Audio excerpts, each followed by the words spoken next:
Good morning. It's Thursday, the 6th of March. You're tuned in to our 10 a.m. newscast coming to you from Arirang's news centre in Seoul. Let's take a look at what's making the headlines.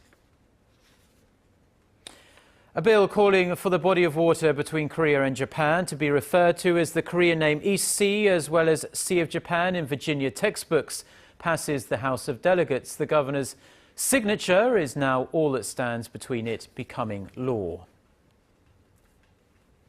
Addressing the UN Human Rights Council in Geneva, Korea's foreign minister demands Japan admit to its sexual enslavement of Korean women during the Second World War and make efforts for an early resolution of the issue.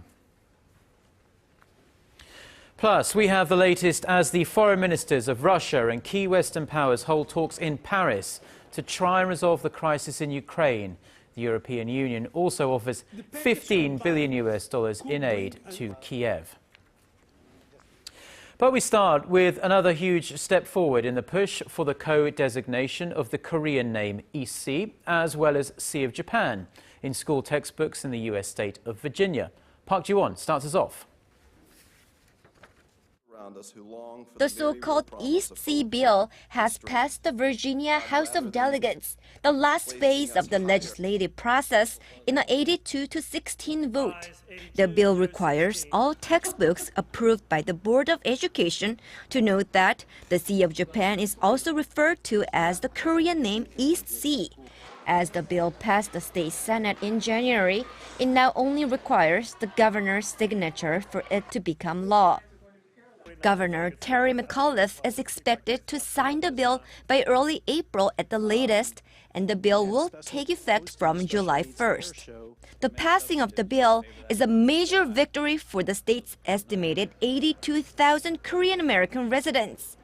They had to overcome intense lobbying by the Japanese government, in which Tokyo warned it might reconsider Japanese investment in the state.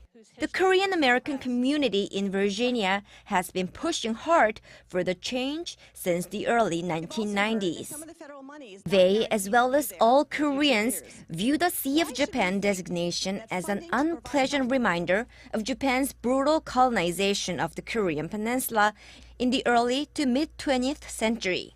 The Korean American community aims to further introduce the dual naming bill in U.S. states with high Korean American populations like California, New York, and New Jersey.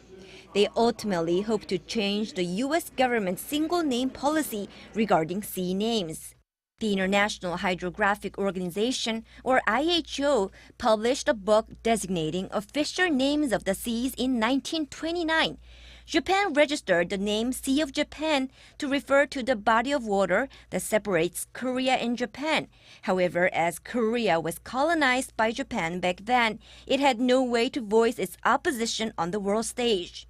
The Korean government has been calling for the IHO to change the current single name of the sea to at least the dual naming, as the term East Sea has been used in Korea for thousands of years.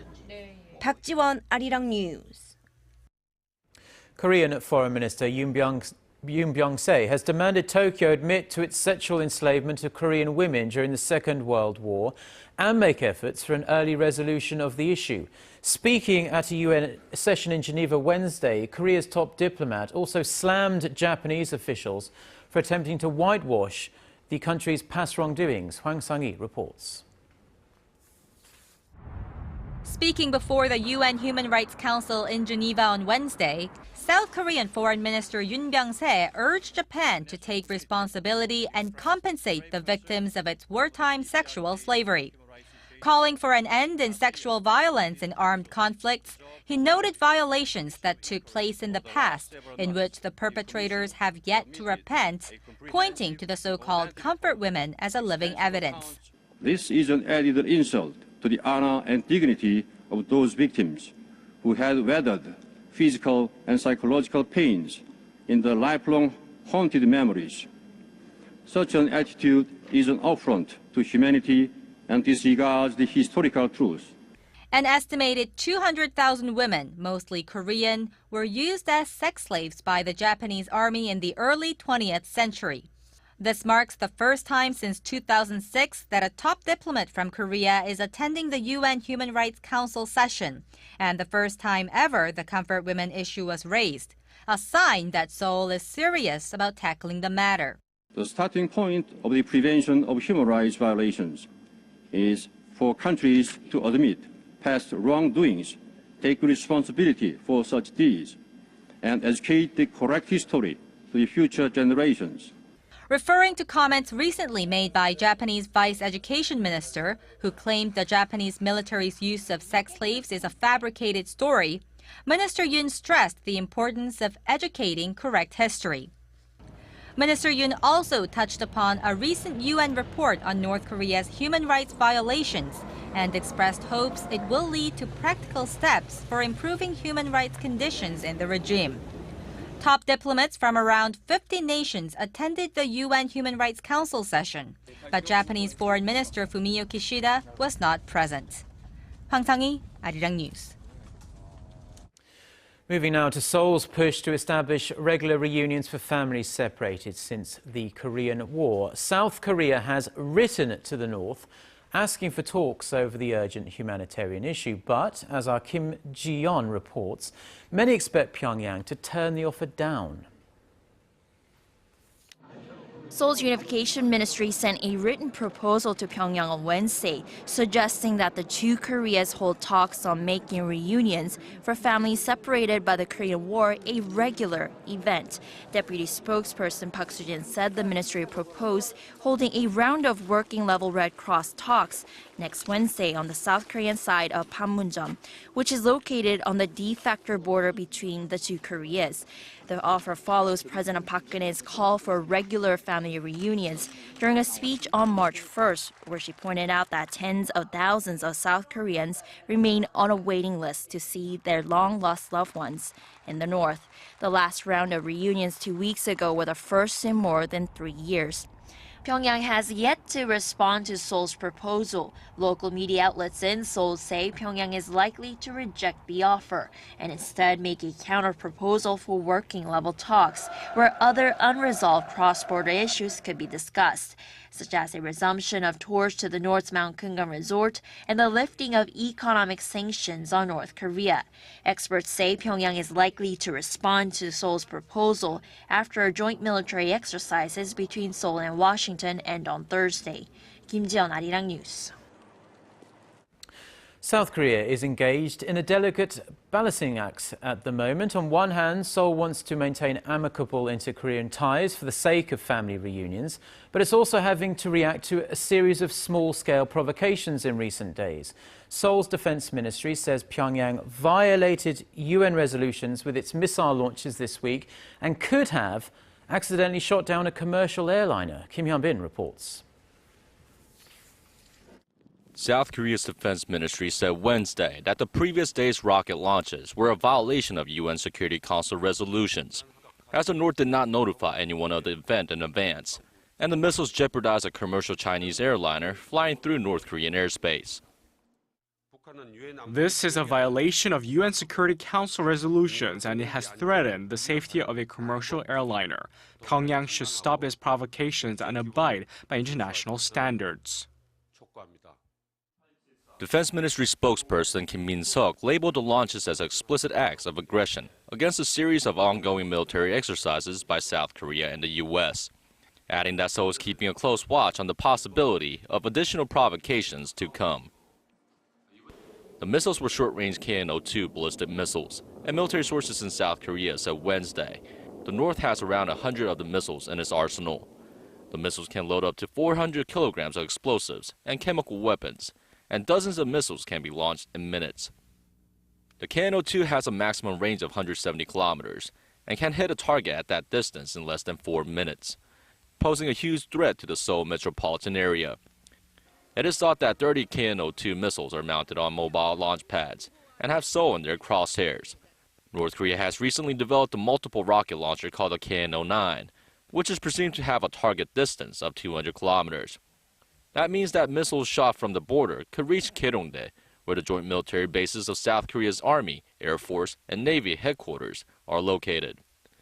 The Pentagon said Tuesday in its latest strategy document that North Korea poses a growing threat to the United States because of its pursuit of long-range missiles and nuclear weapons development.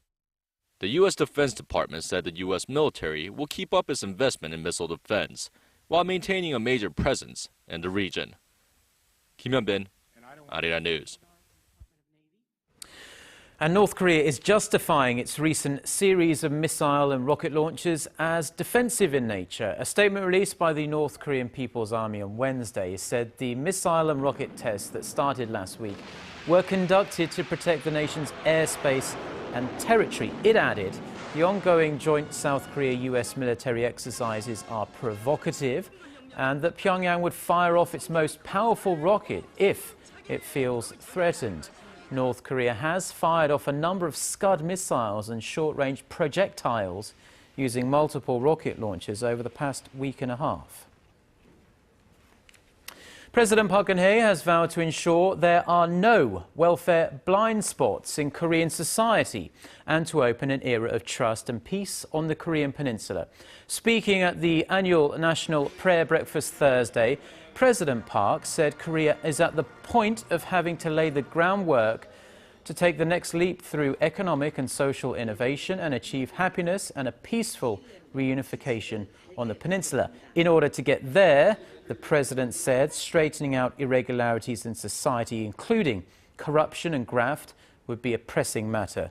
The Korean leader then said she will make sure every citizen has the means to fully achieve their potential and enjoy the fruits of economic growth. South Korean engineers act on the facility. Get connected to Korea and the world. Join us every weekday for the latest developments out of Korea, Asia, and beyond. On air, on your mobile, and online, we lead the way every day. Arirang News.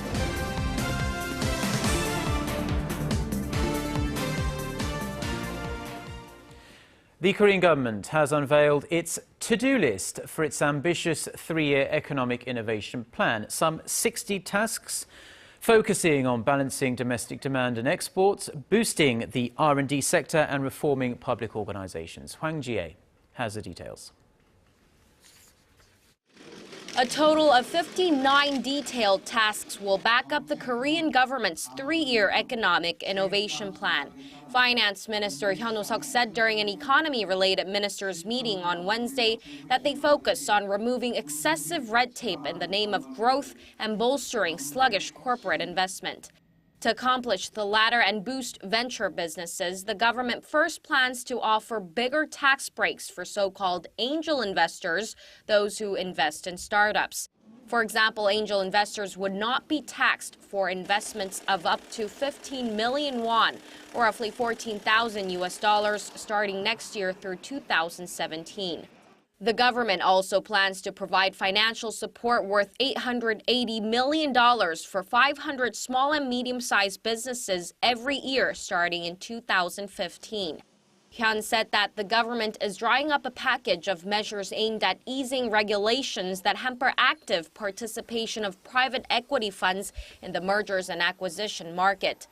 The government will go through the tasks in an economy-related ministers' meeting that takes place every week. It would also set up a separate task force team to monitor how well the tasks are being achieved. Hwang Ji-ae, Arirang News.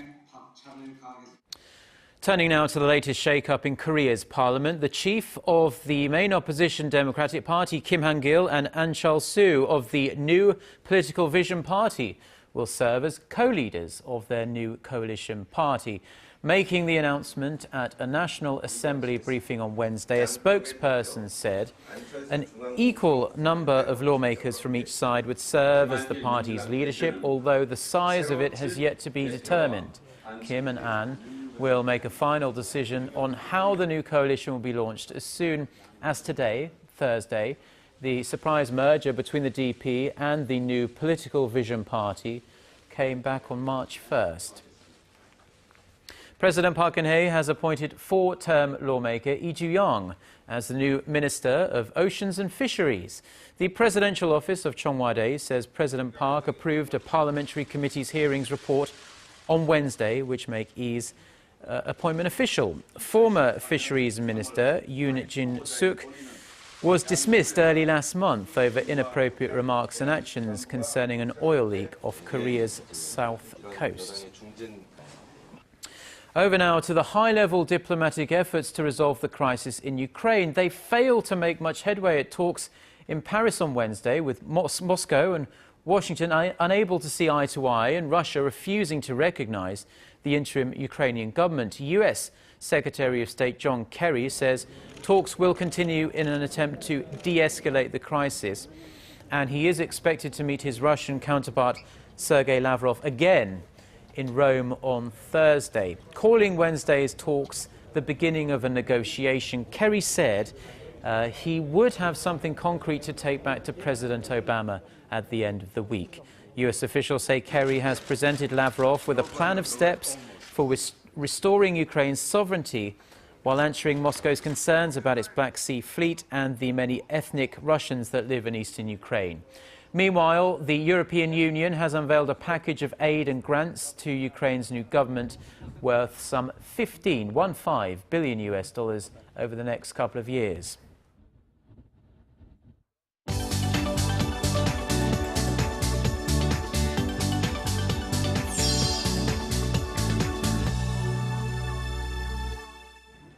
Good day, I'm Eunice Kim, and here are your headlines from around the world.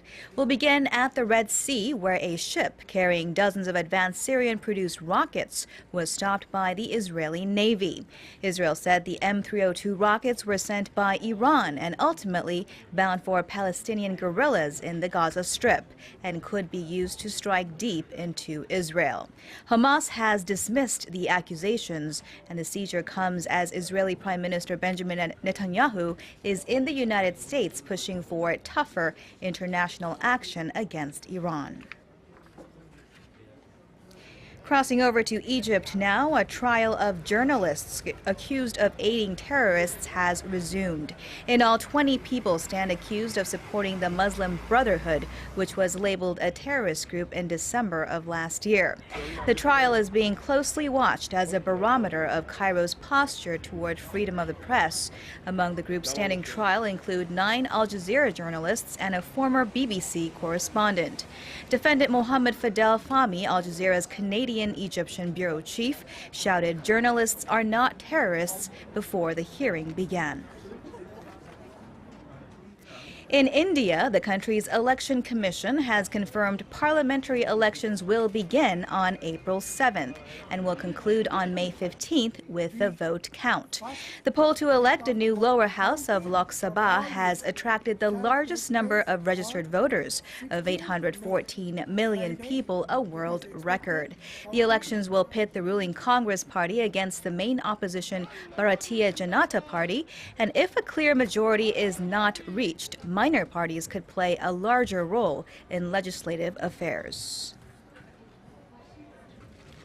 And on to a different kind of poll. A survey conducted by a French daily, which was never published but leaked, found that more than half, some 56% of the French polled, chose former IMF Director Dominique Strauss-Kahn as the better choice to incumbent President François Hollande to lead the country.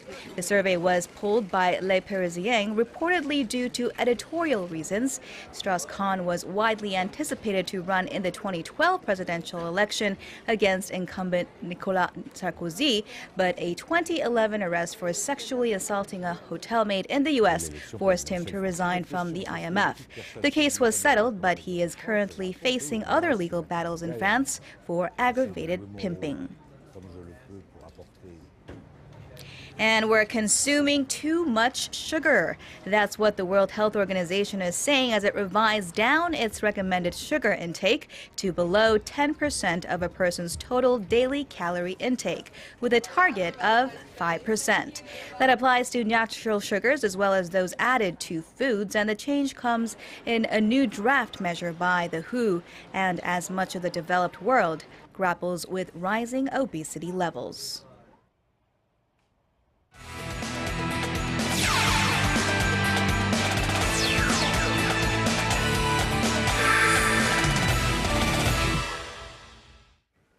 And a good Thursday morning to you all as we kick things off with the much anticipated friendly between Korea and Greece. And with South Korea's Park Ju-young in the spotlight, he pulled through for the Taeguk Warriors.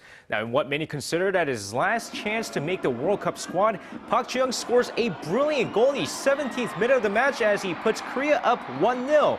Greece, meanwhile, had several chances to score, but hits the goalpost on several occasions as sensational Son Heung-min finds the back of the net in the 54th minute, giving Korea the 2-0 lead. A well-played match from the Taeguk Warriors as they beat the 12th-ranked Greece 2-0. And moving on, the Sochi Olympians continue to get their heroes welcome as they were invited by President Park Geun-hye on Wednesday for lunch. With 99 athletes and a total of 170 members being invited by President Park Geun-hye for lunch, President Park Geun-hye had a chance to speak with some of the athletes and shared her feelings about the recent Winter Games. Now, she stated that the nation is no longer obsessed with gold medals and still embraces the athletes despite not finishing first in their events. Now, President Park added that Olympians are the true heroes and thanked them for putting in their best. And moving over to curling, where the Korean curling team continues to impress as this time the junior team finished with a silver medal in the Junior World Championships. Now, after advancing to the finals after beating Sweden the day before, they go on to face off against Canada and fall short, losing 6-4. And with the silver medal finish, it's the best finish by any Korean curling team at an international competition as Korea continues to shine in the sport.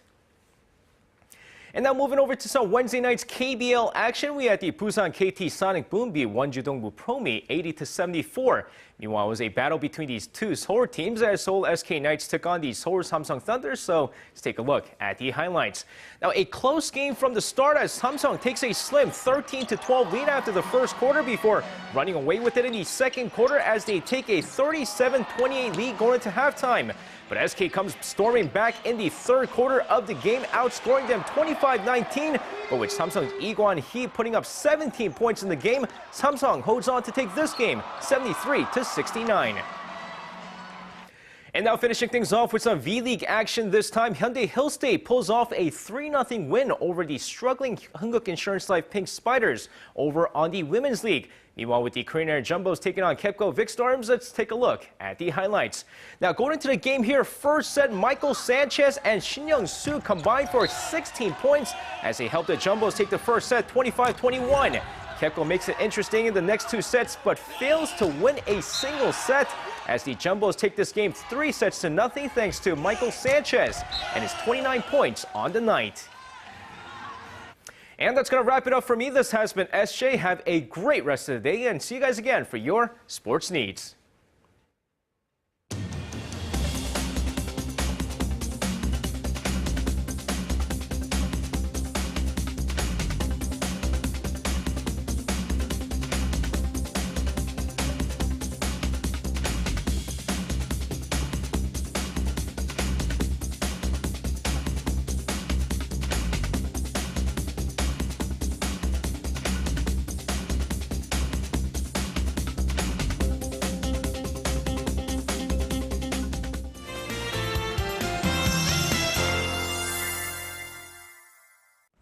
Good morning. Well, doesn't it feel like winter's back today? And the cold wave advisory was issued in mountainous areas in Gangwon-do, and dry weather watch has been still in effect in many parts of the country, including here in Seoul today. So we had a bitterly cold start to the day, but according to East Asian calendars today is Gyeongchip, which marks the day that insects away from winter sleep because spring is here, but it's cold today. And it will be colder tomorrow morning, but chilly temperature is expected to get warmer starting Saturday, recovering to normal. So till then, let's stay warm to avoid catching us sick. Now, right now, it's looking fairly clear. The whole country will enjoy mostly to partly sunny skies, but it shouldn't give us that much relief from the cold temperatures. So let's take a closer look at those cold readings. The morning low in Seoul started out at -4, but afternoon highs will only rise to 5, while Daegu and Gwangju should get up to 8, and Busan will top out at 9 this afternoon. Now let's see how other regions are looking. It looks like Jeju and Daejeon will climb up to 8 and 7 respectively, while the top temperature on Mount Kumgang will be at -1. Well, that's all from me at this hour, and I hope you have a wonderful day.